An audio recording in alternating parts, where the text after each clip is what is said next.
सारण गुरु के digital platform पे आप सभी 11th क्लास के बच्चों का बहुत बहुत स्वागत है। बच्चों, पता है ये जो प्लेटफॉर्म है सारण गुरु डिजिटल दुनिया, इस पे 9th, 12th और 10th क्लास का वीडियो अपलोड हो रहा था, लेकिन बहुत सारे पेरेंट्स का और कुछ स्कूल से फ़ोन आया हम लोगों के पास कि सर 11th क्लास का भी सर सिलेबस 11th क्लास का भी वीडियो आप लोग बनाइए। तो चलिए आप लोगों के फरमाइश पे, बच्चों के फरमाइश पे, जाहिर सी बात है बच्चों के लिए सब कुछ हम लोग करते हैं, तो बच्चों के फरमाइश को फुलफ़िल करना बहुत ज़रूरी है। ठीक है, उस चीज़ का ख्याल रखना। तो चलिए, मैं सुलेमान सर, मैं आप लोगों का जीव विज्ञान बायोलॉजी का शिक्षक हूँ, मैं बायोलॉजी टीचर, बायोलॉजी में पढ़ाऊँगा। तो चलिए हम लोग स्टार्ट करते हैं बिना टाइम लेफ्ट किए हुए। देखिए बच्चों, आपको पता है कि जब बायोलॉजी की बात हम लोग करेंगे क्लास 11th में, तो इसमें टोटल यूनिट होंगे आपका 5 यूनिट। कितना होगा? 5 बच्चों यूनिट्स होंगे और chapter total 22 according to old syllabus of NCERT.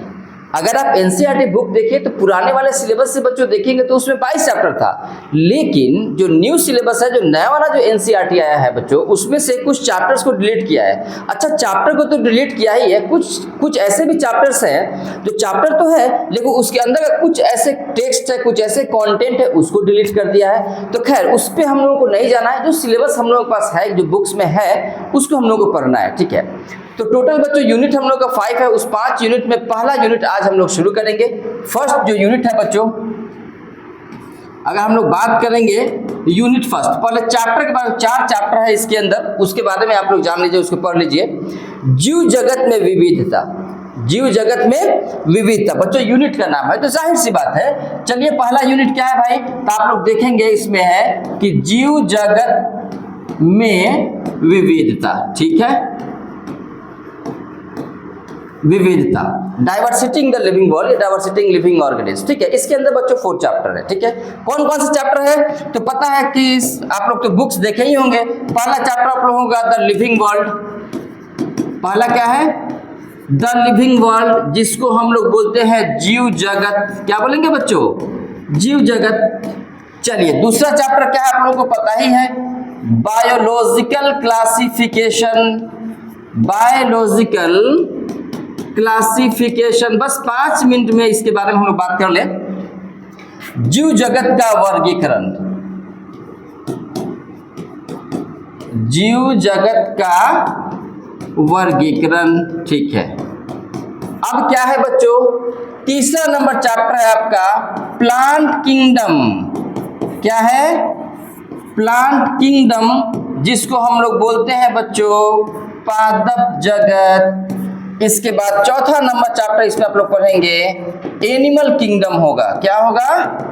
Animal kingdom. अभी आप लोग मैं इसलिए लिख रहा हूं, अभी तो आप लोग मजा आने वाला है आप लोगों को। ठीक है, एनिमल किंगडम, जिसको हम लोग बोलते हैं प्राणी जगत, या उसी को हम लोग बोलते हैं बच्चों जंतु जगत। ठीक है, प्राणी जगत कहिए या जंतु जगत कहिए। मैं इसलिए इस चैप्टर को मैं लिखा हूं कि थोड़ा सा आपके दिमाग में ये चीज डाल दो कि कोई नई चीज आप पढ़ने नहीं जा रहे हैं, इसीलिए मैं चैप्टर का नाम लिखा हूं। चारों चैप्टर का है फर्स्ट यूनिट के अंदर। बच्चों थोड़ा सा दिमाग अपना, जो अक्षय कुमार का जो फिल्म है ना रॉडी राठौर, दिमाग को बैक कर रहा है, आप लोग भी थोड़ा सा बैक कीजिए और जाइए थोड़ा सा 9th क्लास में। कुछ याद आया? 9th क्लास में आप लोगों को देखिए तो द लिविंग वर्ल्ड के अंदर जितने भी सारे चैप्टर्स हैं, सब कुछ बायोलॉजिकल क्लासिफिकेशन, जीवों में वर्गीकरण। आप लोगों को याद है 9th क्लास में एक चैप्टर था जीवों में विविधता, जिसको हम लोग था ना डाइवर्सिटिंग लिविंग ऑर्गेनिज्म। 9th का ये चैप्टर है बच्चों। उसके अंदर आप लोग क्लासिफिकेशन देखे होंगे, वर्गीकरण, टेक्सोनॉमी वर्ड देखे होंगे, सिस्टमैटिक देखे होंगे, नोमेनक्लेचर देखे होंगे। उसी के अंदर अलग अलग जगत, 5 जगत, Monera, protista, fungi, Plantae, Animalia के बारे में देखे होंगे, पढ़े होंगे आप लोग डेफिनेटली। उसके टेक्सोनॉमिकल कैटेगरीज, टेक्सोनॉमिकल जो हायरार्की होता है बच्चों, जिस तरह किंगडम है, क्लास, किंगडम है, फाइलम है, क्लास है, ऑर्डर है, फैमिली है, जीनस है, स्पेसीज है। एक बच्चों सीरियल में, वो भी 9th क्लास में आप लोगों ने पढ़ा होगा। ठीक है, बाइनोमियल नोमेनक्लेचर है, जो द्विपद जो नाम होता है बच्चों, उस बाइनोमियल जो लिनियर साहब ने दिया था। देखो तो वो सब चीज है क्या इसमें, तो डेफिनेटली वही सारी चीजों के बारे में बात करना है हम लोग को। बस बच्चों फर्क इतना है कि वहां पे 9th क्लास में आप लोगों को एक चैप्टर था और यहाँ पे उसी एक चैप्टर को अलग अलग 4 चैप्टर में कन्वर्ट कर दिया हुआ है। इसीलिए यही कारण है कि मैं हर वक्त बच्चों को बोलता हूं कि बच्चों 9th और 10th का सिलेबस अच्छे से पढ़ो। कारण ये है कि वो सारे जो कंटेंट है, जो टॉपिक है, वह सब आपको 11th 12 में आने वाला है और डेफिनेटली आता भी है। अभी आप लोग देखेंगे भी।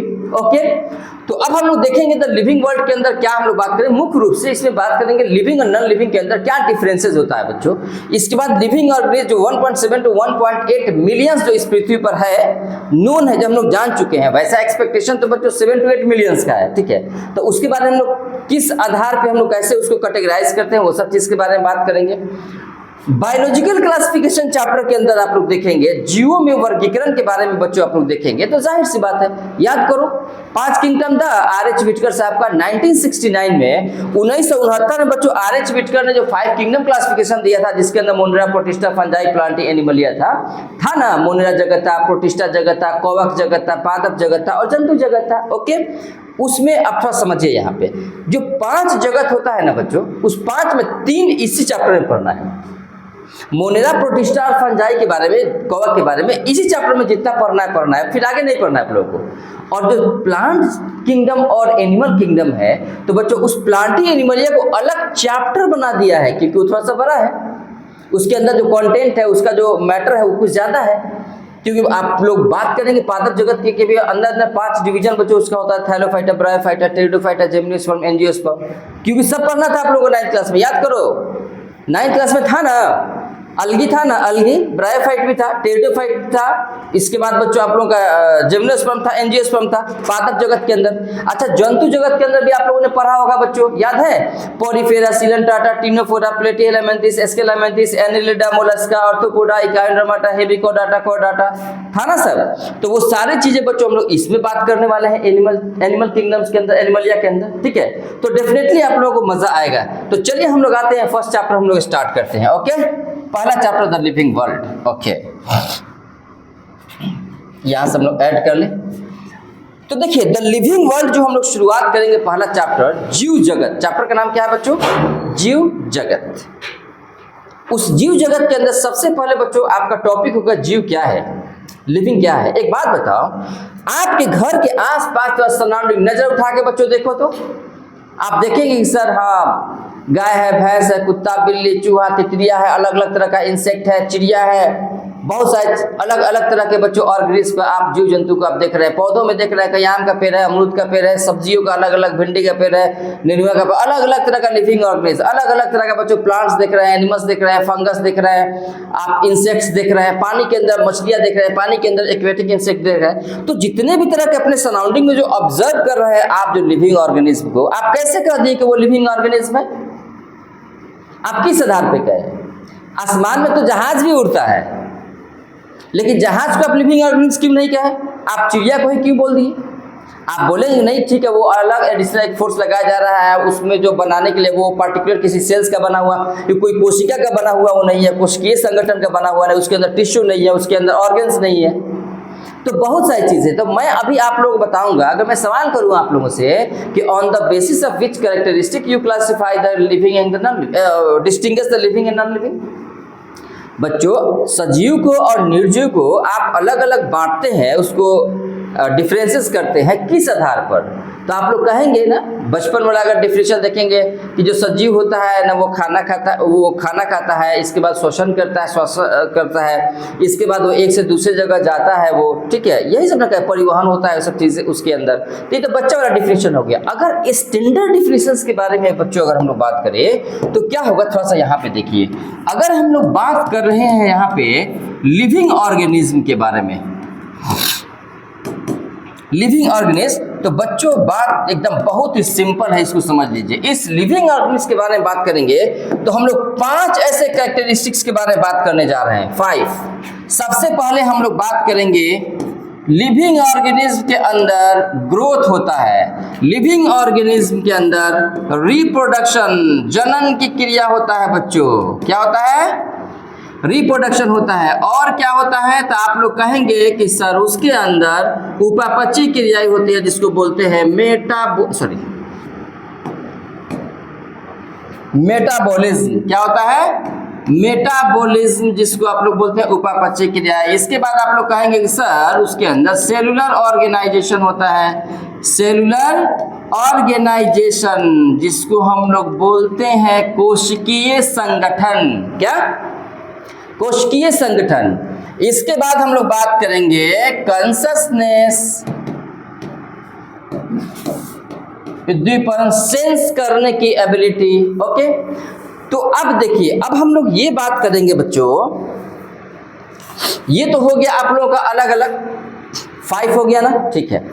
अब यहाँ पे हम लोग को डिफाइन करना है कि जो ग्रोथ होता है, क्या सभी लिविंग ऑर्गेनिज्म के अंदर ग्रोथ होता है? सबसे पहले आप लोग ग्रोथ का डिफिनेशन क्या देंगे? तो आप लोग कहेंगे कि सर ग्रोथ का मतलब क्या? उसका हाइट बढ़ना, ठीक है। आप लोग की बात मान लेता हूं कि ग्रोथ का मतलब हाइट बढ़ना, ओके। लेकिन मैं आपसे अगर कहूं कि कोई अगर यूनिसेलुलर अगर एक कोशिकीय जीव है तो उसका ग्रोथ किस तरीके से बढ़ेगा? अरे हम लोगों को तो समझ में आ रहा है कि ठीक है, हम लोग छोटे से पैदा होने के बाद एक बढ़ते बढ़ते बढ़ते हुए आज मैं इतना बड़ा हो गया हूँ। आप लोग 11th क्लास में चले, इतने बड़े हो गए हैं आपकी बॉडी के अंदर ग्रोथ हो रहा है, मैं मानता हूं। लेकिन मैं ये कहूंगा कि एक यूनिसेलुलर एक कोशिकीय जीव के अंदर भी ग्रोथ होता है या नहीं? तो आप लोग कहेंगे कि सर होता तो होगा ही, लिविंग ऑर्गेनिज्म है तो, जीव है तो होता ही होगा। लेकिन कैसे होता है सर? नहीं बता सकते हैं। तो कोई बात नहीं है, मैं बता रहा हूं। देखो बच्चों, ग्रोथ का डेफिनेशन या तो इंक्रीज इन द नंबर या इंक्रीज इन मास, दो चीज याद रखिएगा, इंक्रीज इन मास या इंक्रीज इन नंबर, दो बातें हैं। या तो उस ऑर्गेनिज्म के बॉडी के अंदर मास बढ़े, या दूसरा चीज बच्चों क्या होता है, उसका नंबर बढ़े। तो दोनों मीनिंग आपका ग्रोथ से ही हुआ है। हम लोग अगर अपने बारे में बात करें तो जाहिर सी बात है बच्चों, हम लोग का क्या होता है, हम लोग का हाइट, हम लोग का बॉडी के अंदर जो मास बढ़ता है, हम लोग का वेट बढ़ता है, ठीक है।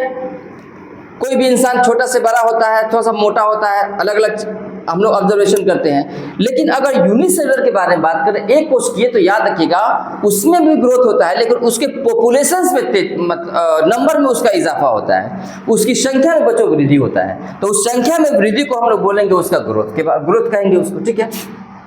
तो याद रखना, जो ग्रोथ होता है वो यूनिसेलुलर ऑर्गेनिज्म में भी होता है और मल्टीसेलुलर ऑर्गेनिज्म के अंदर भी होता है। अब हम लोग बात करेंगे कि यह जो ग्रोथ होता है, जो वृद्धि होता है बच्चों, यह वृद्धि कितने तरीके से होता है? तो आप लोग कहेंगे सर हम लोग किताब में पढ़े 2 तरीके से लिखा हुआ था। एक तो था एक जगह एक्सट्रिंसिक या एक्सटर्नल ग्रोथ। क्या होता है? External growth.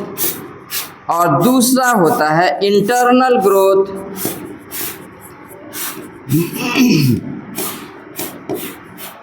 अब देखो बच्चों, यहाँ पे एक्सटर्नल मतलब बाहरी, इंटरनल अंदर से आंतरिक वृद्धि, और एक होता है बाहर से वृद्धि होता है।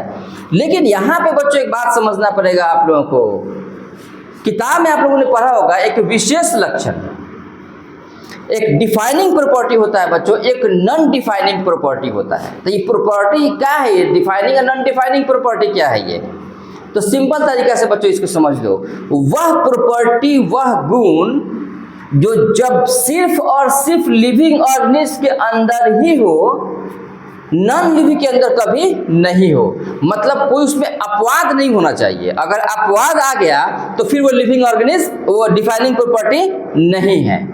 तो मैं यहाँ पे अगर आप लोगों से मैं बात करूं कि क्या लिविंग ऑर्गेनिज्म के अंदर ही ग्रोथ होता है, तो आप लोग कहेंगे यस सर। ओके, मैं कहूँगा क्या नॉन लिविंग के अंदर, तो आप लोग कहेंगे नो सर। तो मैं कहता हूँ कि होता है।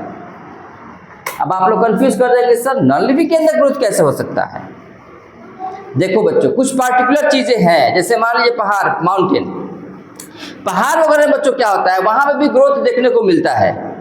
जैसे में कोई भी पहाड़ वगैरह है, पेड़ पौधा वहां पे सड़ गल गया, वहां पे जीव जंतु है, सब मर गया, सड़ गया, गल गया, हजारों लाखों साल तक क्या हुआ, उसके ऊपर एक्यूमुलेशन हुआ, एकत्रित हुआ, जमा हुआ। अब अलग अलग पदार्थ जो बच्चों होता है उसके अंदर एक्यूमुलेशन, एकत्रित होने की वजह से उसका हाइट में इंक्रीमेंट, वृद्धि हो जाता है। तो जाहिर सी बात है वृद्धि तो वो भी हुआ। सेकंड थिंग्स हम लोग बात करेंगे कि अगर आप सैंड, बालू के बारे में बात करें, बालू का जो टीला होता है, अगर वहां पे बात करें तो जब हवा तेज चलता है तो बालू जो होता है एक के ऊपर एक सतह के ऊपर उस पे एक्यूमुलेट होते हुए वहां पे स्टोर होते होते वो बच्चों ऊंचा हो जाता है थोड़ा सा, तो वृद्धि तो वहां भी हो रहा है, हाइट तो उसका भी बढ़ रहा है। तो क्या उसको हम लोग लिविंग कहेंगे? तो नहीं। तो बच्चों क्या समझे आप लोग, इसका मतलब है कि जो ग्रोथ है वह डिफाइनिंग प्रॉपर्टी नहीं है, वो नॉन डिफाइनिंग प्रॉपर्टी है। तो एक बड़ा ही यूनिक चीज बच्चों यहाँ पे आप लोग सीख लीजिए। तो आप लोग क्या कहेंगे यहाँ पे, आप लोग कहेंगे कि सर ग्रोथ जो होता है ना वो नॉन डिफाइनिंग प्रॉपर्टी होता है। कैसा होता है? Non defining property. ओके, कब देखो बच्चों, इस क्लास के बाद कभी आप लोग भूलेंगे नहीं ये टॉपिक, हमेशा हमेशा के लिए याद रहेगा आप लोगों को। बस एक अच्छे तरीके से कॉन्सेंट्रेट होकर इस वीडियो को एक बार देख लीजिएगा। अब आप लोग कहेंगे कि सर यहाँ पे एक्सटर्नल ग्रोथ और इंटरनल ग्रोथ क्यों लिखे हुए हैं? तो यहाँ भी एक यूनिक बात है, जान लीजिए। एक्सटर्नल ग्रोथ नॉन लिविंग में होता है। किसके अंदर होता है?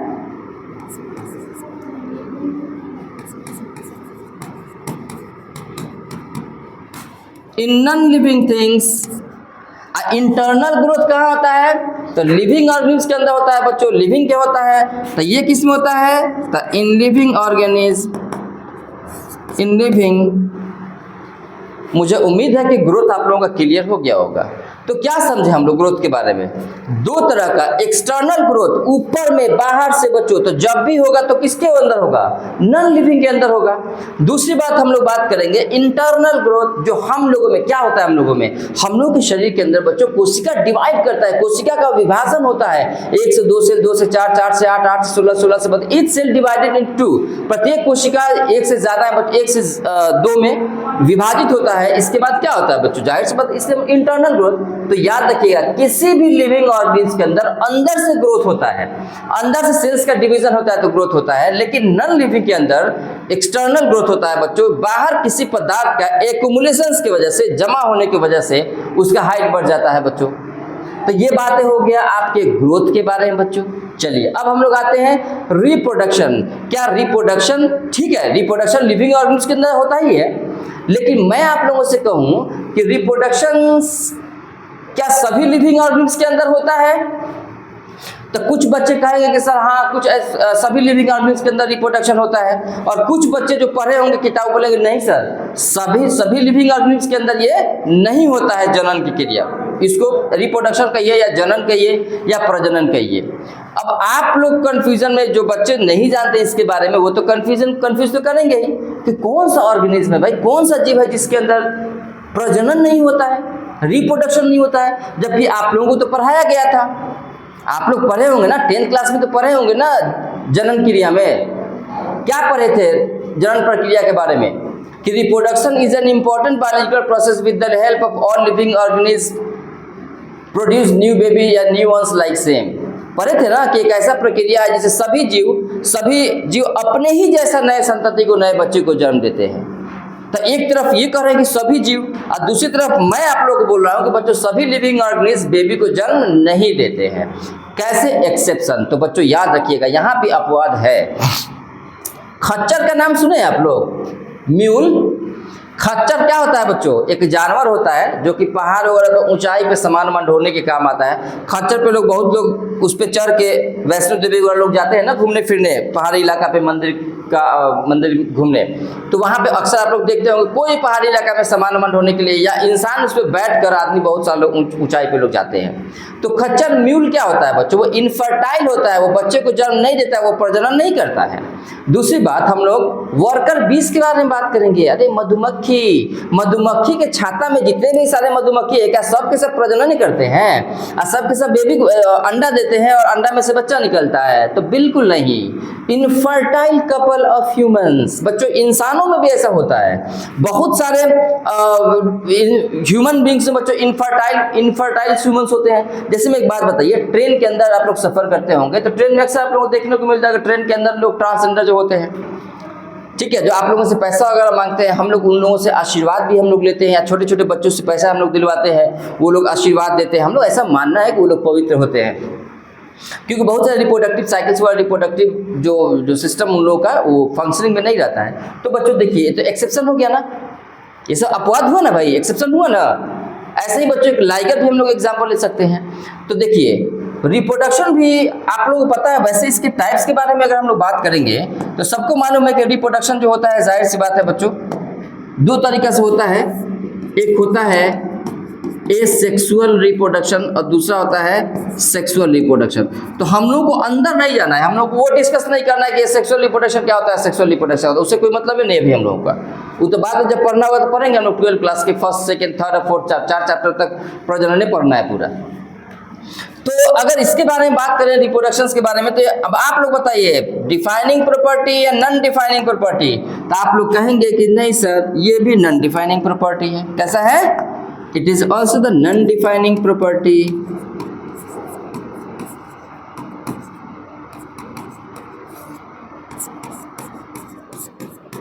नॉन डिफाइनिंग प्रॉपर्टी, ठीक है। विशेष लक्षण ये नहीं होता है लिविंग ऑर्गेनिज्म का। क्यों? क्योंकि इसके अंदर भी अपवाद आ गया। अपवाद नहीं होना चाहिए। अब बच्चों मजेदार बात समझिए, इसके बाद जो तीन टॉपिक है, जो तीन आपका जो कैरेक्टरिस्टिक्स है लिविंग ऑर्गेनिज्म का, वो सब के अंदर कोई अपवाद नहीं है, कोई एक्सेप्शंस नहीं है। अगर लिविंग ऑर्गेनिज्म है बच्चों तो उसके अंदर वो होगा ही होगा, ना का सवाल ही पैदा नहीं होता है। And that is the reason उस तीनों को हम लोग किस में रखे हैं? डिफाइनिंग प्रॉपर्टी में रखे हैं। तो हम लोग यहाँ पे कह सकते हैं, क्या कहेंगे? हम लोग कहेंगे यहाँ पे कि सर इसको भी हम लोग डिफाइनिंग प्रॉपर्टी में रखें। कैसा है भाई? ये थोड़ा सा इसको पतला कर लेते हैं, मोटा चल रहा है। ये कैसा है? तो आप लोग कहेंगे सर ये डिफाइनिंग प्रॉपर्टी है, defining property of living organism. चलिए ये कैसा है? तो इसके बारे में भी आप लोग लिख लीजिए। ये भी कैसा होगा? तो डिफाइनिंग प्रॉपर्टी होगा, डिफाइनिंग प्रॉपर्टी होगा। चलिए ये कैसा होगा? तो ये भी डिफाइनिंग प्रॉपर्टी होगा। अभी मैं जस्ट एक्सप्लेन करूंगा, टेंशन लेने की जरूरत बिल्कुल नहीं है।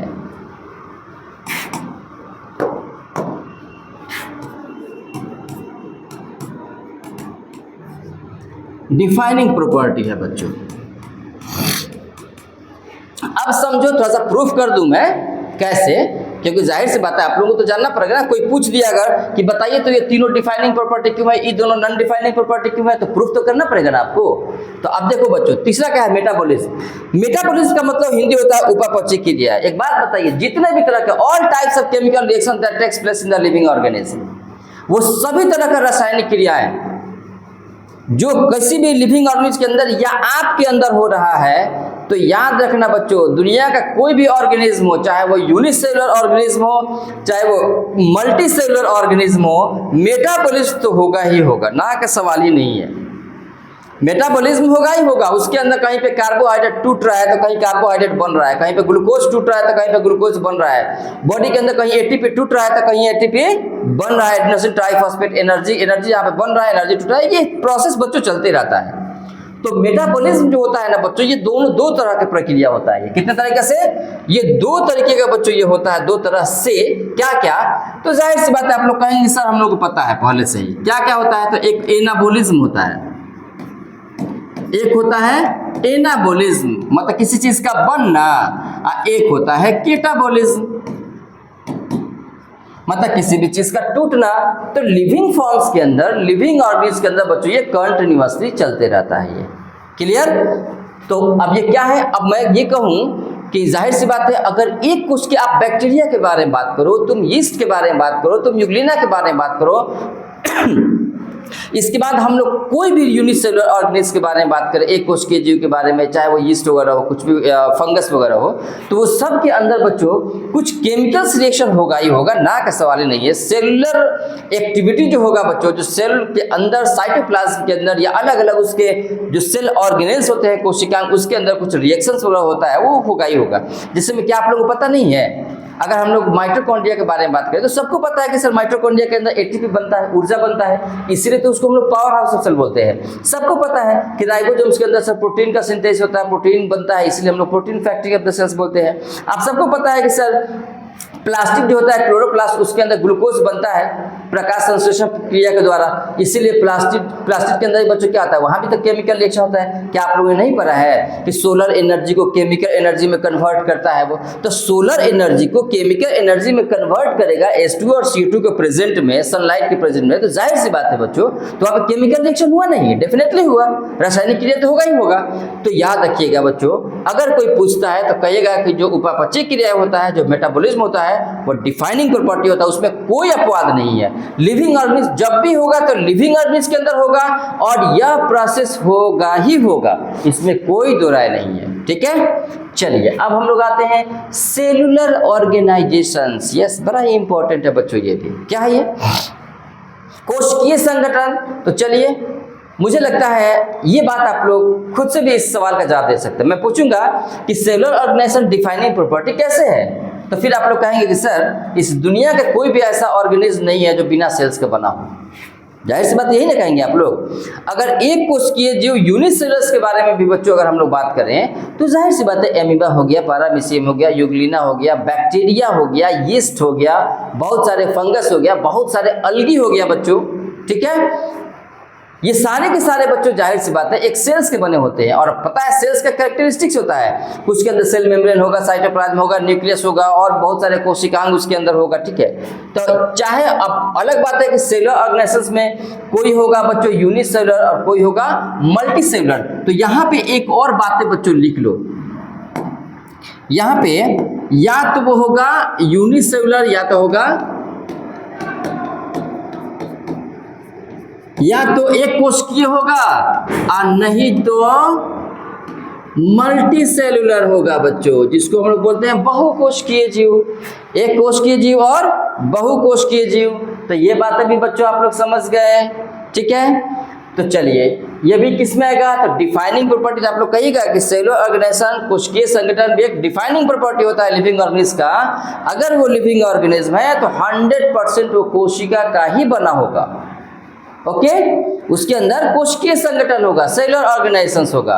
अब हम लोग लास्ट में बात करेंगे बच्चों कंससनेस, उद्दीपन। अच्छा, ये क्या है कंससनेस?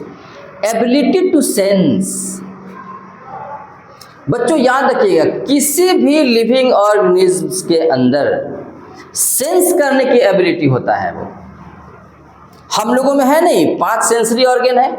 एक कॉकरोच के देखिए, वो भी ऊपर में 2 एंटीना लगा रहता है, वो भी सेंस करते रहता है वो। एक अर्थवर्म को देखिए बच्चों, एक अर्थवर्म भी अगर कहीं चल रहा है, अगर बॉडी से टच कीजिएगा तो उसके बॉडी के मूवमेंट्स आप देखिए किस तरीके से मूवमेंट हो रहा है वो। एक मच्छर है, मच्छर बैठा हुआ है, मच्छर को मारने के लिए जाइएगा ऐसे तो हल्का सा हवा का वाइब्रेशन, जब हवा में वाइब्रेशन होगा आपके हाथ को ऐसे करने से मच्छर उड़ जाएगा, भाग जाएगा वो। कोई चिड़िया बैठा हुआ है, उस चिड़िया को थोड़ा सा पत्थर चलाइएगा, कंकड़ मारिएगा, उड़ के भाग जाएगा वहां से। तो क्यों जितने भी सारे लिविंग ऑर्गेनिज्म, वो छोड़िए ना, बहुत प्लांट्स के अंदर भी सेंस करने की एबिलिटी होता है। वो एनिमल्स तो एनिमल्स है। तो किसी भी लिविंग ऑर्गेनिज्म के अंदर आप लोग टच मी नॉट प्लांट का तो नाम सुने होंगे, छुई हुई पौधा, सेंस करने की एबिलिटी। सूरजमुखी का पौधा जो होता है, सूरजमुखी का फूल, वो सूरज के रोशनी के साथ साथ घूमते रहता है। 12 बजे फूल 12 बजे क्यों फूलाता है बच्चों? ओके, तो सेंस करने की एबिलिटी सभी में, चाहे वो प्लांट्स हो चाहे वो एनिमल्स हो। आप यूं कहो कि जितने भी तरह के लिविंग ऑर्गेनिज्म है। अब आप लोग कहेंगे कि सर थोड़ा सा यूनिसेलुलर के बारे में बताइए ना। तो जाहिर सी बात है बच्चों, कंफ्यूजन तो यहाँ पे होगा आप लोगों को, उसको हम लोग कैसे ये करेंगे। बड़े बड़े एनिमल्स में समझ रहा है कि उसका सेंसरी ऑर्गन है, तो बच्चों देखो ऐसा नहीं है। जो छोटे छोटे जो ऑर्गेनिज्म है यूनिसेलुलर, उसके अंदर भी सेंस करने की एबिलिटी है। बैक्टीरिया है, एक फेवरेबल कंडीशन सराउंडिंग में भी सर्वाइव कर सकता है। अगर मान लीजिए हम लोग दूध में दही डालते हैं ना, लैक्टोबैसिलस बैक्टीरिया डालते हैं, तो क्या करता है सेंस, देखिए क्या है। अगर नॉर्मल दूध में अगर हल्का सुसुम दूध है, उसमें हम लोग डाल दिए लैक्टोबैसिलस तो दही बन जाएगा, लेकिन देखिए उसी को खौला दिए तो दही बन जाएगा, मर जाएगा बैक्टीरिया वो। हम लोग पानी को बहुत सारे पेशेंट को हम लोग पिलाते हैं, तो पानी को खौला देते हैं 100 डिग्री सेल्सियस। क्यों हम लोग खौलाते हैं? ताकि उसके अंदर जो बैक्टीरिया वो मर जाए। मरने का मतलब क्या होता है, क्यों मरा वो? क्योंकि उसका बॉडी जो होगा वो सेंस, ज़्यादा हाई टेम्परेचर को सेंस नहीं कर सका, वो बर्दाश्त नहीं कर सका वो। तो इतना बात याद रखिएगा। अगर आप, हाँ यहाँ पे एक अपवाद ये है सेंसिटिविटी के बारे में अगर हम बात करें, तो आप लोगों से मैं ये अगर कोई सवाल करें कि कोई इंसान अगर कोमा में है, अब फंस गए ना आप लोग। अब आप ही लोग बताइए, थोड़ा सा कमेंट सेक्शन में थोड़ा सा जवाब दीजिएगा तो इसका। कि अगर कोई इंसान का एक्सीडेंट वगैरह हो गया, हॉस्पिटल में पहुंच गया, आईसीयू में चला गया, और कोमा में चला गया है, वो कोमा में तो पता ही आप लोग क्या होता है बच्चों, कोमा में ना हाथ पैर कुछ भी नहीं हिलेगा, ना आंख ऐसे ऐसे हिलेगा, ना बात करेगा, ना कुछ नहीं। तो अब आप लोग सवाल का जवाब दीजिए, कोमा में गया हुआ पेशेंट वो लिविंग है कि नॉन लिविंग है? इस सवाल का जवाब बच्चों होगा कि डेफिनेटली वो लिविंग है। कारण ये है कि बच्चों वो उसके कुछ सेंसरी ऑर्गन तो काम नहीं करते हैं, लेकिन उसके अंदर बहुत सारे केमिकल्स रिएक्शंस वगैरह बच्चों होते रहते हैं, वो मेटाबॉलिक एक्टिविटीज बच्चों उसके शरीर के अंदर होते रहता है वो, ठीक है। तो इसीलिए उसको हम लोग लिविंग में ही रखेंगे वो, ठीक है। तो ये सारी बातें थी आपका किसके बारे में, तो याद रखिएगा लिविंग और नॉन लिविंग में डिस्टिंग्विश करने के बारे में। ओके, तो 5 कैरेक्टरिस्टिक्स हो गया। मुझे उम्मीद है कि आप लोगों को बिल्कुल क्लियर हो गया। सीधे आप लोग बोलिएगा कि there are 5 characteristics on the basis of we classify the living and non living. सजीव और निर्जीव को अलग अलग बांटने के लिए मेन 5 कैरेक्टरिस्टिक विशेषताएं गुण होती है, और उस 5 में कौन कौन सा होता है, तो ग्रोथ है, वृद्धि इसको हम लोग बोलते हैं, रिप्रोडक्शन जिसको जनन बोलते हैं, तीसरा आपका सेलुलर ऑर्गेनाइजेशंस कोशिकीय संगठन है, मेटाबॉलिज्म है जिसको हम लोग बोलते हैं उपापचय क्रिया है, इसके बाद बच्चों लास्ट क्या है आपका कॉन्शसनेस है, एबिलिटी टू सेंस। ओके, तो ये 5 हो गया। ये कोई सवाल करेगा कौन सा डिफाइनिंग प्रॉपर्टी होता है, कौन सा नॉन डिफाइनिंग प्रॉपर्टी होता है, तो जिस तरह मैं आप लोगों को समझाया हूं विथ एग्जांपल बताइएगा कि ग्रोथ और रिप्रोडक्शन को 2 को छोड़ दीजिए, क्योंकि ग्रोथ और रिप्रोडक्शन जो होता है वह नॉन डिफाइनिंग प्रॉपर्टी होता है। ये दोनों का दोनों नॉन डिफाइनिंग प्रॉपर्टी होता है लिविंग ऑर्गेनिज्म का, लेकिन बाकी जो 3 होता है वो डिफाइनिंग प्रॉपर्टी होता है वो, क्योंकि उसके अंदर कोई अपवाद नहीं होता है, उसके अंदर कोई उसके अंदर क्या बोलते हैं एक्सेप्शंस नहीं है, कोई अपवाद नहीं है, वो होगा ही होगा, ना का सवाल नहीं है। लेकिन ये दोनों नहीं भी हो सकता है। और जिसमें ग्रोथ है तो नॉन लिविंग के अंदर भी होता है, मैं बता ही दिया। रिप्रोडक्शन है तो लिविंग के अंदर सब होता है, तो कुछ ऐसे भी तो नॉन लिविंग है जिसके अंदर नहीं होता है, ठीक है।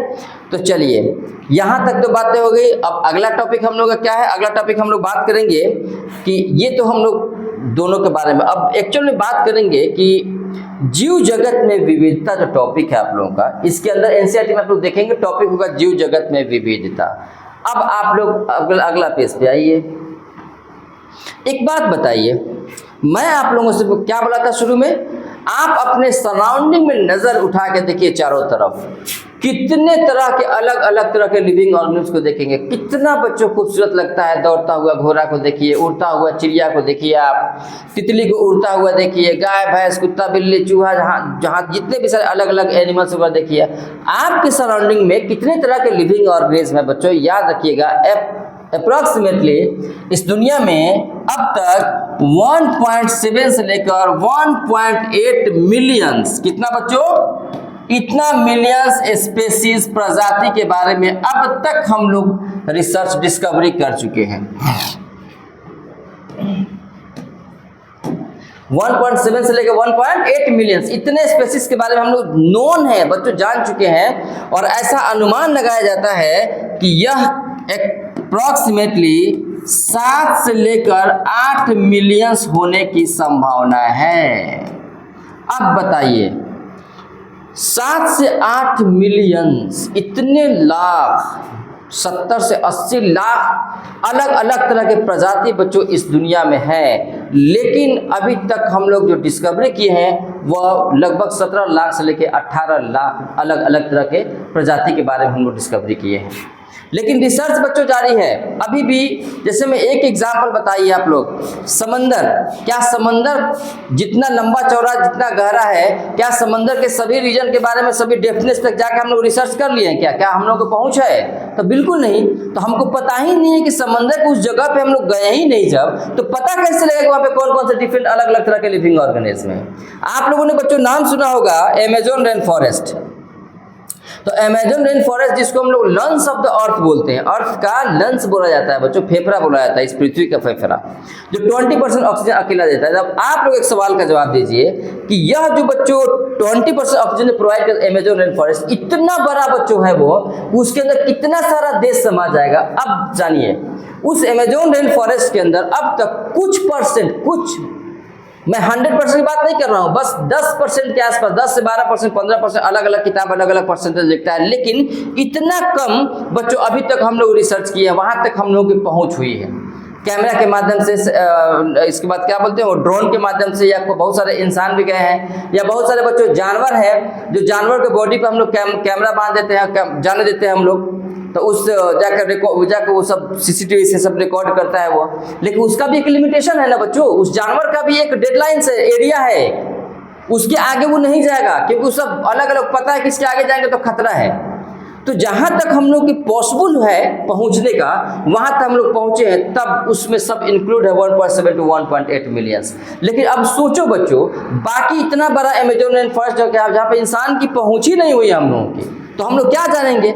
इसीलिए वैसे ऐसा अनुमान लगाया गया, अलग अलग साइंटिस्ट लोगों ने बताया कि अप्रोक्सीमेटली 7 से 8 मिलियंस अलग अलग तरह की प्रजातियां हैं इस पृथ्वी पर, ठीक है। लेकिन अब ये सारी बातें तो हो गई, अब एक बात बताइए, अब ये सब अलग अलग स्पेसीज के बारे में, प्रजाति के बारे में जब हम लोग बात करेंगे, और मैं बोलूँगा कि सबके बारे में स्टडी करना, तो बात डिफिकल्ट होगा, टफ होगा। तो अब देखिए, इतने सारे स्पेसीज हैं कि सबको हम लोग ईजिली, आसानी से स्टडी करने के लिए, पढ़ाई करने के लिए सेपरेटली हम लोग उसको अलग अलग क्लासिफिकेशंस किए हैं, जिसके बारे में हम लोग बात करेंगे।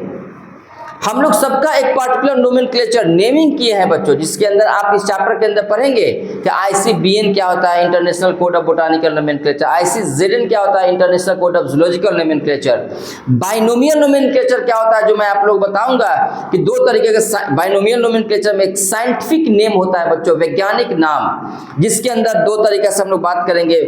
अगर प्लांट होगा तो बोटानिकल नेम कहेंगे, अगर एनिमल्स होगा बच्चों तो जूलॉजिकल नेम कहेंगे, ठीक है। जो पता है आप लोगों को बहुत कुछ, क्योंकि 9th क्लास में आप लोगों ने ऑलरेडी पढ़ा हुआ है, जो कैर्लस लिनियस साहब ने दिया था। क्या जरूरत पड़ी भाई इसका बाइनोमियल नोमेनक्लेचर करने का, स्पेसिस था, लेकिन नहीं बच्चों। देखा गया इसमें, अब हम लोग के सराउंडिंग की बात करो ना, तुम लोग मार्केट में जाते हो तो तुम जाके बोलते हो कि थोड़ा सा नेनुआ 1 केजी दीजिए, और दूसरा दिन बगल में आकर कहेगा थोड़ा तुरई दीजिए, कोई कहेगा कि घिउरा दीजिए। अब लीजिए, एक ही चीज़ को अलग अलग नाम से बुलाया जाता है, कोई ऑलवी बोलता है, कोई कुत्ता को कुत्ता बोलता है, कोई ने बोलता है, कोई कुकुर बोलता है, गुलाब को कोई गुलाब बोलता है, कोई गुलप्पो बोलता है, कोई रोजप्पो बोलता है। हमारे इंडिया की मैं बात कर रहा हूँ, अपने देश की मैं बात कर रहा हूँ। अलग अलग स्टेट में जाएंगे बच्चों तो अलग अलग स्टेट में अलग अलग नाम से उस प्रजाति को, उस पर्टिकुलर स्पेसीज के नाम से जाना जाता है। लेकिन बच्चों साइंटिस्ट लोगों ने सोचा कि ऐसा यार हम लोग क्या करें कि पूरे दुनिया में उस ऑर्गेनिज्म को एक ही नाम से जाना जाए। तब बच्चों लाया गया साइंटिफिक नेम। क्या नाम लाया गया? साइंटिफिक नेम लाया गया। और पता है बच्चों, वो जो साइंटिफिक नेम है, इसके बारे में अगर हम लोग बात करेंगे थोड़ा सा इस पर डिस्कस कीजिए। उसको लोग बोलते हैं पहले तो यहाँ व्हाट इज दिस, ये क्या आ गया? अच्छा, क्लीन, ओके। अब थोड़ा सा हम लोग डिस्कस कर ले, द्विपद नाम क्या होता है बच्चों? अलग अलग ऑर्गेनिज्म को अलग अलग पूरे वर्ल्ड में कहीं भी जाइए एक पार्टिकुलर नाम से भी हम लोग जानते हैं। आपका नाम तो होमोसेपियन, फ्रॉग का नाम तो राना टिग्रिना, मैंगो जो हम लोग आम अभी खा रहे थे मार्केट में, अभी तो बहुत कम मिल रहा है बच्चों क्योंकि मार्केट अब जा रहा है, ये मैंजीफेरा इंडिका। मटर जो हम लोग खाते हैं, मटर छेमी, पायसम सटाइवम, आलू है सोलानम टिब्रेशम, टाइगर है राना टिग्रिना, सॉरी क्या बोलते हैं पैंथरा टिग्रिस, लायन है पैंथरा लियो। हम लोग घर में जो घरेलू मक्खी होता है, जो मक्खी जो उड़ता है सब, मस्का डोमेस्टिका। गेहूं हम लोग खाते हैं, उसका नाम बच्चों क्या होता है? Triticum aestivum. तो जाहिर सी बात है बच्चों, ये आपका नाम तो खैर बताया दिया, होमोसेपियंस। तो इस तरीके से हम लोग देखेंगे कि अलग अलग जो देश में एक प्रजाति को, एक स्पेसिस को एक साइंटिफिक नेम से बुलाया जाए कि सब जगह कॉमन नाम रहेगा, वो अलग अलग नहीं हो सकता है वो। तो इसके लिए बच्चों कैर्लस लिनियस साहब, एक साइंटिस्ट लिनियस साहब ने दिया था, तो उसको हम लोग बोलते हैं साइंटिफिक नेम। क्या बोलते हैं बच्चों? अच्छा, ये पता है साइंटिफिक नेम कहिए या इसी को आप लोग बायोलॉजिकल नेम भी कह सकते हैं। क्या कह सकते हैं? Biological name. और पता है कि यह जो बायोलॉजिकल नेम है, जनरली आप लोगों को जो बात करना है बच्चों, वो 2 तरीके से बात करना है। एक बात करना है बोटैनिकल नेम। कौन सा नेम? बोटानिकल नेम, अगर वो प्लांट होगा, पौधा होगा तो बोटानिकल नेम होगा, और अगर जानवर होगा तो जूलॉजिकल नेम होगा।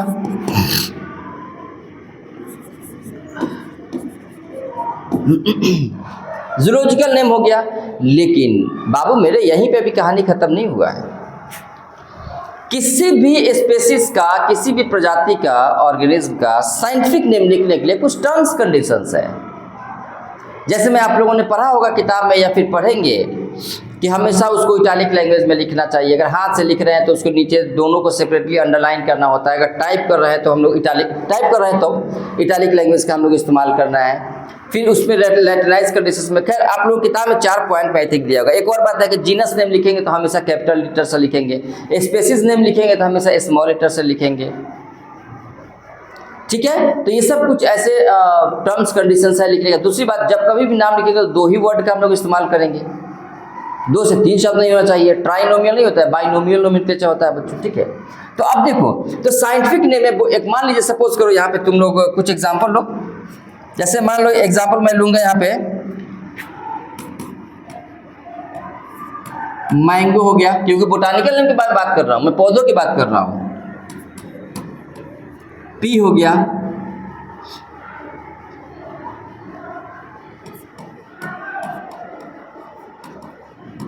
पोटैटो हो गया, रहने दीजिए। और कुछ एग्जाम्पल इधर ले लीजिए, टाइगर ले लीजिए, इंसान को ले लो, ह्यूमंस को ले लो, और क्या ले लें बताओ सब, फ्रॉग ले लो। अरे समझने के लिए बस यहाँ पे करना है। साइंटिफिक नेम लिखो तो इसका, अगर मैं आप लोग बोलूँ साइंटिफिक नेम लिखिए लोग, तो आप लोग लिखेंगे कि सर इसका जो साइंटिफिक नेम होगा, इसका नाम होगा मैंजीफेरा इंडिका। इसका क्या होगा, पायसम सटाइबम। पोटैटो क्या होगा, सोलेनम ट्यूबरोसम। सब साइंटिफिक नेम है। अब इसका हिंदी मत ढूंढना सर, हिंदी इंग्लिश सब एक ही होता है। Tiger, Panthera tigris, Panthera tigris. Human, Homo sapien. Frog, Rana tigrina. लेकिन मैं कहूँगा सब टोटल गलत है। आप लोग कहेंगे सर कैसे गलत है, सही तो लिखे हैं, हम लोग तो याद किए हैं सब, 9th क्लास में सब याद करके रखे हुए हैं, सब सही है। मैं क्या बोला, इसका लॉ है, इसका रूल्स है बच्चों लिखने का। क्योंकि मैं हाथ से लिखा हूँ ना, तो हाथ से मैं लिखा हूँ, कंप्यूटर से टाइप थोड़े किया हूँ। कंप्यूटर से अगर टाइप करते तो बच्चों कर्व हल्का रहता, वो इटालिक लैंग्वेज में होता। लेकिन क्योंकि हाथ से किए हैं, इसीलिए बच्चों सबको मैं क्या करूँगा, अंडरलाइन करूँगा सेपरेटली, ऐसे ऐसे ऐसे ऐसे अलग अलग सबको अंडरलाइन करना है। अब ये बच्चों करेक्ट हुआ, अब ये सही हुआ। बात समझ में आ गई? तो एक तो ये बातें हो गई। चलिए अब कुछ और डिस्कस कर लेते हैं, क्योंकि मुझे लगता है वीडियो ज़्यादा लंबा हो जाएगा। एक काम करते हैं बच्चों, यहीं पे रहने दीजिए आज, ठीक है? तो चलिए यहाँ तक, नेक्स्ट वीडियो में बताऊंगा ये जो 2 नेम है बच्चों, ये दोनों नेम है, जीनस नेम क्या होता है, स्पेसीज नेम क्या होता है। इसके बाद टेक्सोनॉमिकल कैटेगरीज के बारे में थोड़ा सा हम लोग डिस्कस करेंगे।